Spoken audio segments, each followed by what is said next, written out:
Under the plan, milk from these cows and all cows across Australia will be subject to a levy based on butterfat content.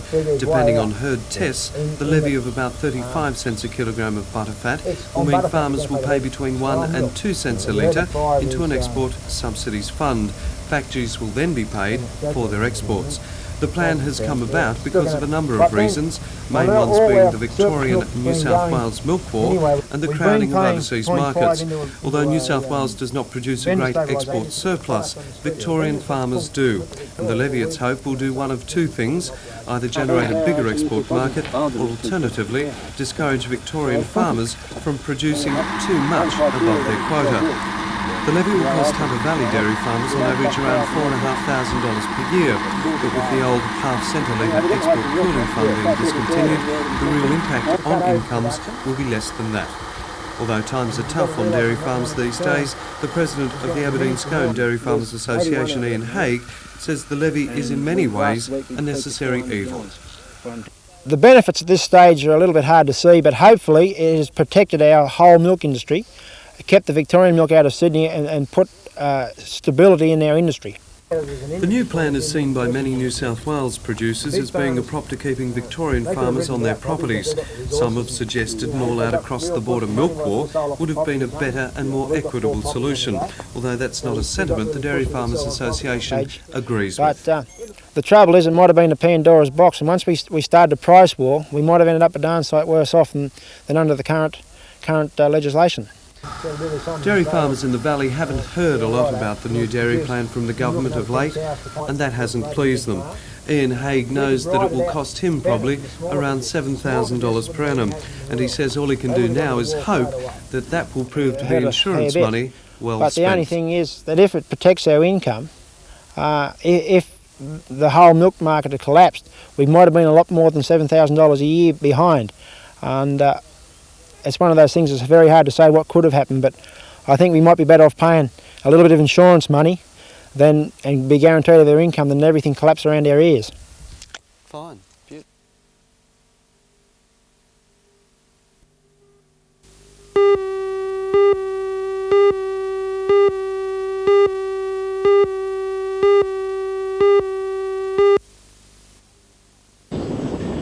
The train was carrying coal from Pelton to Newcastle when the derailment took place. 4 rail hoppers overturned, tearing up the line as they went over. 4 more hoppers were also derailed but stayed upright. About 150 metres of line was extensively damaged. No one was injured. State Rail Authority inspectors at the scene believe the derailment was probably caused by the weight of the hoppers, forcing the lines to spread apart beneath them. Each hopper weighs about 75 tonnes when loaded with coal. Workers are now faced with the task of clearing the line and assessing the extent of the damage to it. The State Rail Authority says the line from South Greta to Neath will be closed for at least 2 days while repair work is carried out.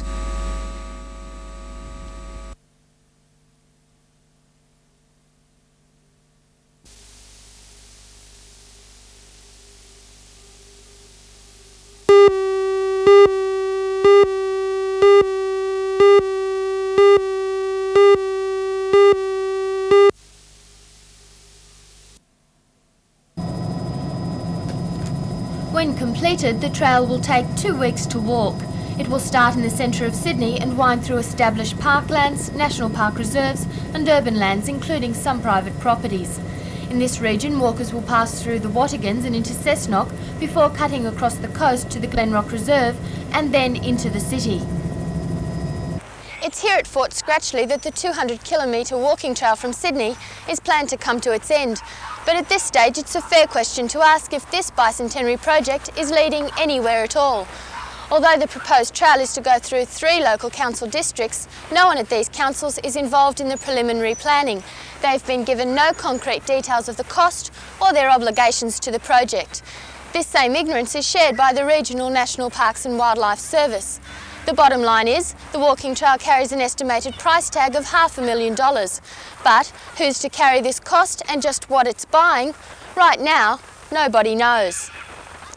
We haven't been given any information as to what our liability is going to be, or what they're going to ask us to contribute towards the trail. Alan Watson, as Executive Officer of the Cessnock City Council, attended the only meeting yet held by the Bicentenary Council with local authorities regarding the project. He says that, along with the Newcastle and Lake Macquarie City Councils, Cessnock at this stage will only give their support in principle. A major consideration is who will carry the cost of the walking trail should it not be finished by 1988.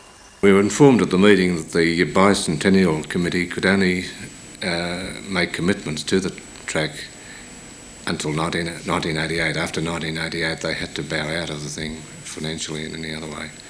They were finished in their assignment.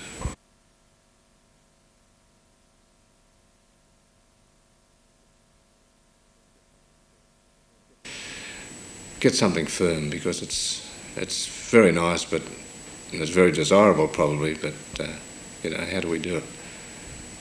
And who does it?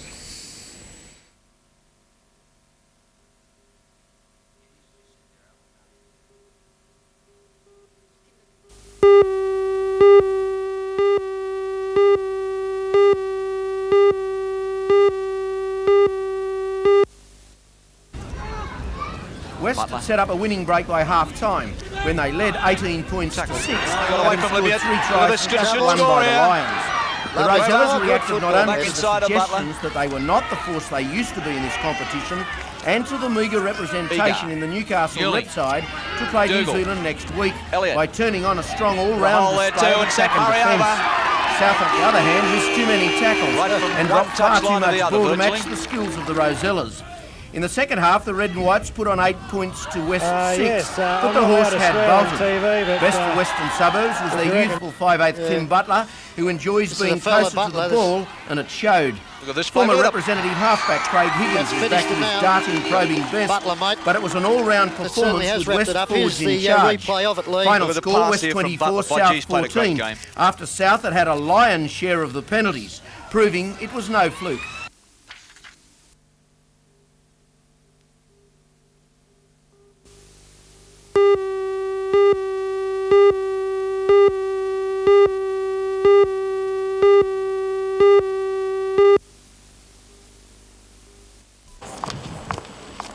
Last year, the Red Shield appeal raised $500,000 in the Hunter, and this year they hope to exceed that amount. In Newcastle and Lake Macquarie, more than 2,200 friends of the Salvos travelled from house to house, raising money for the National Army without guns. The appeal is the largest organised door knock in Australia. The money collected provides vital funds for the charity organisation that helps hundreds of thousands throughout the country every day. The Hunter target for this year is $550,000. Public Relations Officer Captain Peterson says that although more help was needed, he's confident the appeal will be a success. Had a very good coverage today. We didn't get as many collectors as we'd anticipated, but we got more than last year. And so most areas are finished at this point of time, and the monies are starting to come in. We don't have a figure as yet because we're still counting, but we're very happy with it.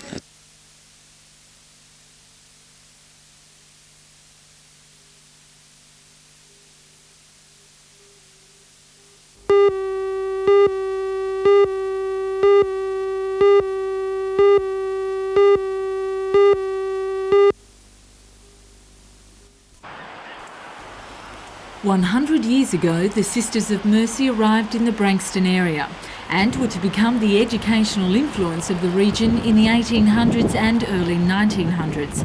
In fact, the day after they arrived in Branxton, school lessons began at the local church and also nearby Greta. To celebrate, the Branxton community turned out in period costume at the convent and reenacted the arrival of the Sisters of Mercy with a street procession. Meanwhile, in Singleton, the weekend saw the opening of 2 new facilities at Rose Point Park beside the river. The Peggy Moore Netball Complex was opened by the Shire President. It features 3 hard courts with lights, as well as providing 30 grass courts for the town's 700 registered netball players. Also at Rose Point Park, the biggest Aussie rules paddock in the region was officially opened. The $150,000 complex is the same size as the MCG, and the Singleton side, who were last year's premiers, tried out their new turf when they met the Newcastle side on the field. And further up the valley, at the small community of Jerry's Plains, they were opening the town's new sporting complex, consisting of 2 tennis courts and a pavilion. Despite its size, the complex is welcomed in the area. Apart from the Pony Club, it's the town's only sporting facility.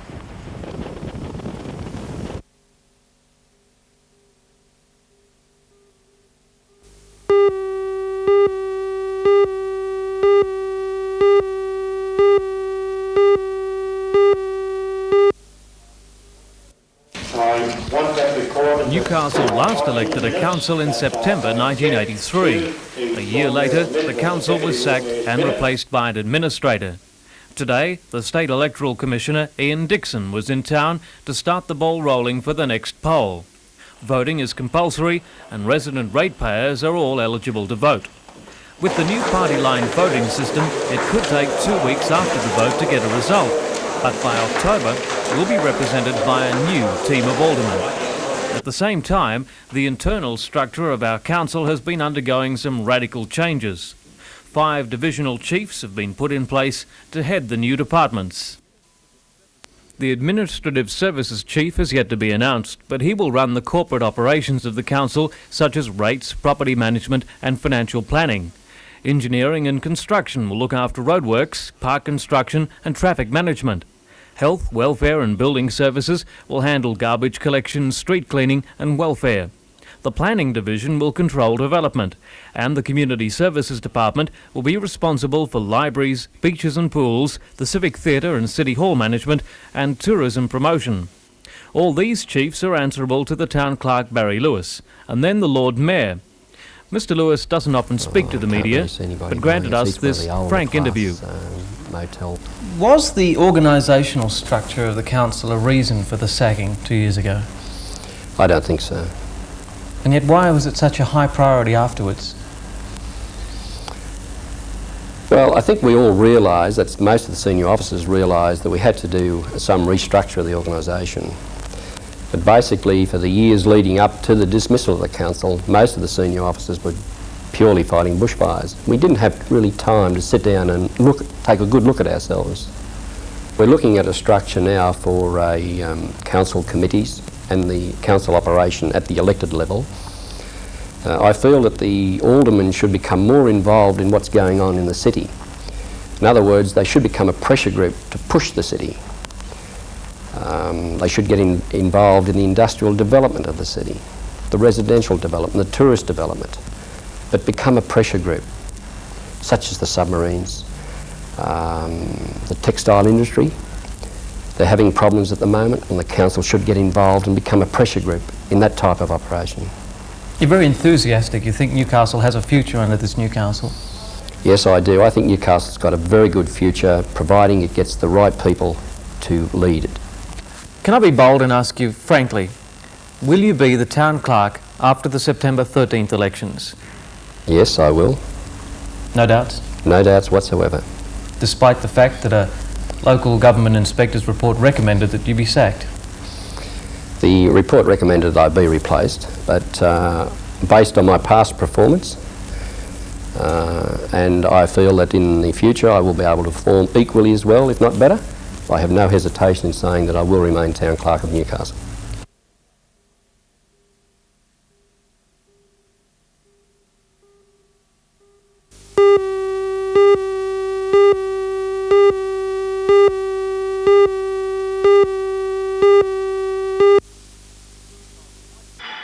Newcastle weightlifters Greg Heyman and Danny Mudd will be flying our flag when competition starts in a little over 2 weeks at the Commonwealth Games in Edinburgh. Up until now, Greg Heyman has captured much of the attention because he lives and trains in Newcastle. Mudd, however, trains at the Institute of Sport in Canberra and is regarded as a good chance for gold, and Heyman has much respect for him. Danny is placed second in the Commonwealth at the moment. He is only about 2.5 kilos behind the Commonwealth champion. So he'll be riding his tail all the way, and if the other guy misses one weight, Danny will be in there, and hopefully we'll both come home with gold medals to Newcastle. Heyman is happy with his own form. At training today, he lifted equal to the Australian record in the snatch off blocks. He's the current Australian record holder in the snatch and also the clean and jerk. It's been the best year ever for the 28-year-old pocket dynamo, and he's confident he'll bring back the goods in the 52-kilogram class. I'm going to win. I'm not going to go over and try and get second or third place or no place at all. I don't like to get second, so I'll be giving it my best shot. The Australian team is hoping to break the highest weightlifting medal tally of 9 set in Brisbane in 1982. Heyman is confident of that, and that 2 of those will come to Newcastle.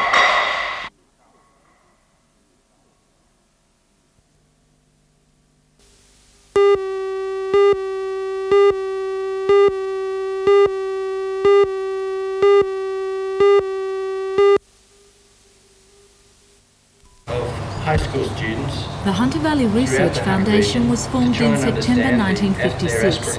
Since then, it's played a vital role in monitoring change in the region, gathering facts and results through the many research programs undertaken. Tourism, employment, water and land resources and investment have all come under the watchful eye of the foundation. Last night at a special 30th anniversary dinner, sponsors and supporters of the foundation celebrated at the Newcastle Tattersalls Club. Special guests included the Governor of New South Wales, Sir James Rowland, and it was Lady Rowland's duty to cut the 3-tier cake, marking 3 decades of service. Guest speaker was former chairman of the ABC and respected academic Professor Dame Leonie Kramer. She says that the Hunter region has a vital role to play, but we should be paying just as much attention to our past as our future. Well, I think one thing is certainly the history and the culture of the area. I mean, it has a theatrical tradition, it has painters and writers who've been associated with the region. And those are very important. They're just as important as how much coal you export and how much wine you grow, because they're the things that last. And every region needs to capitalise, I think, on its cultural wealth as well as on its economic and agricultural advantages.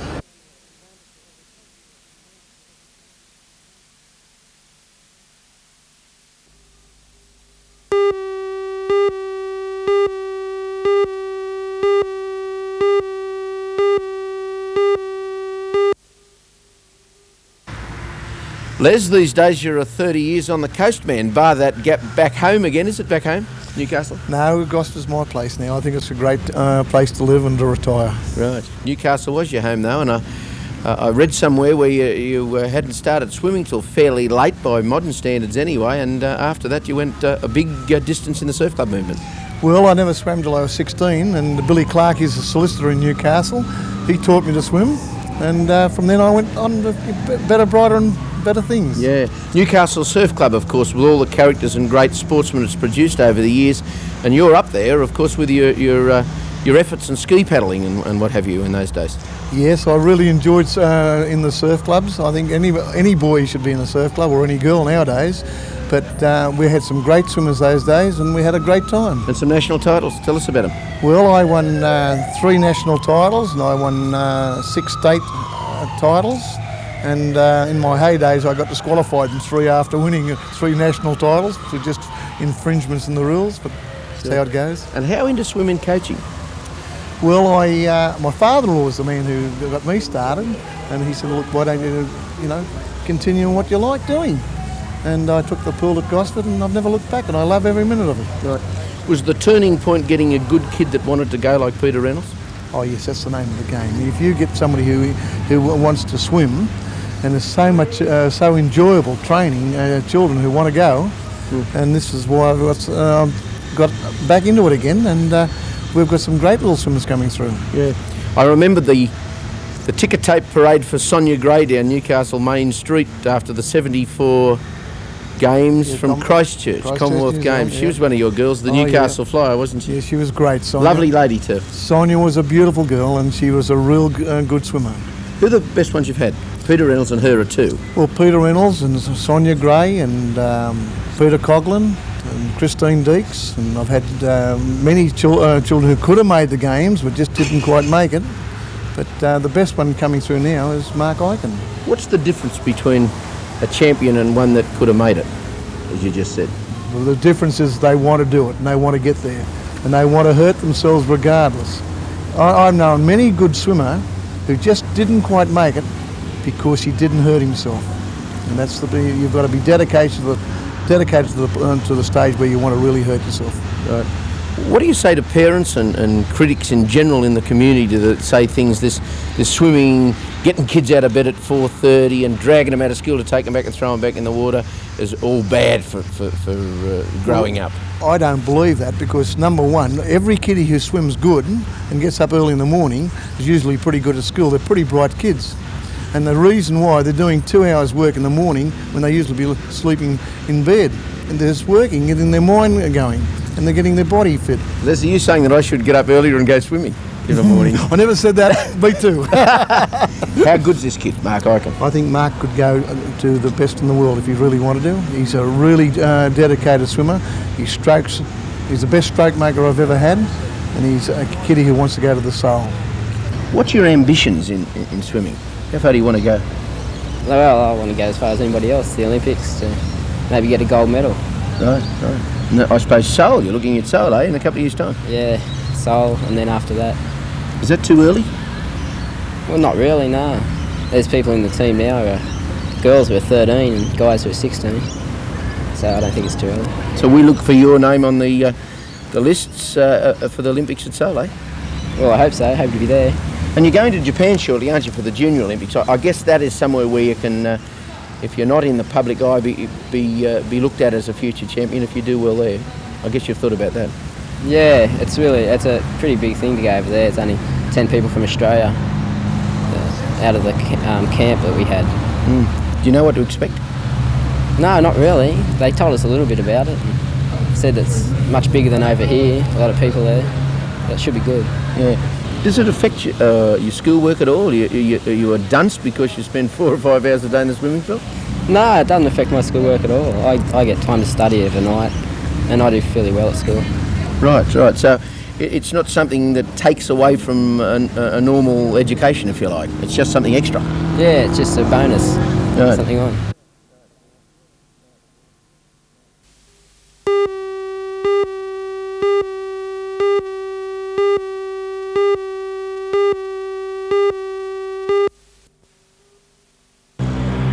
The body of Kevin Bartley was discovered in this block of flats in Ocean Parade at about 9 o'clock last night, after the alarm was raised when he failed to meet a date with a friend at a hotel. Police found the mutilated body in the blood-spattered bathroom, half submerged in water in the bathtub. The body had received numerous stab wounds to the chest and back, and the man's throat had been slashed. 2 kitchen knives were still embedded in his chest and back. This morning, police searched the area, including the beachfront, and questioned a number of people in the block of flats at the time of the killing. One witness says he saw a man enter the flat and heard screams and a scuffle break out. He told police he then saw a man run away down a nearby street. Police are continuing their inquiries.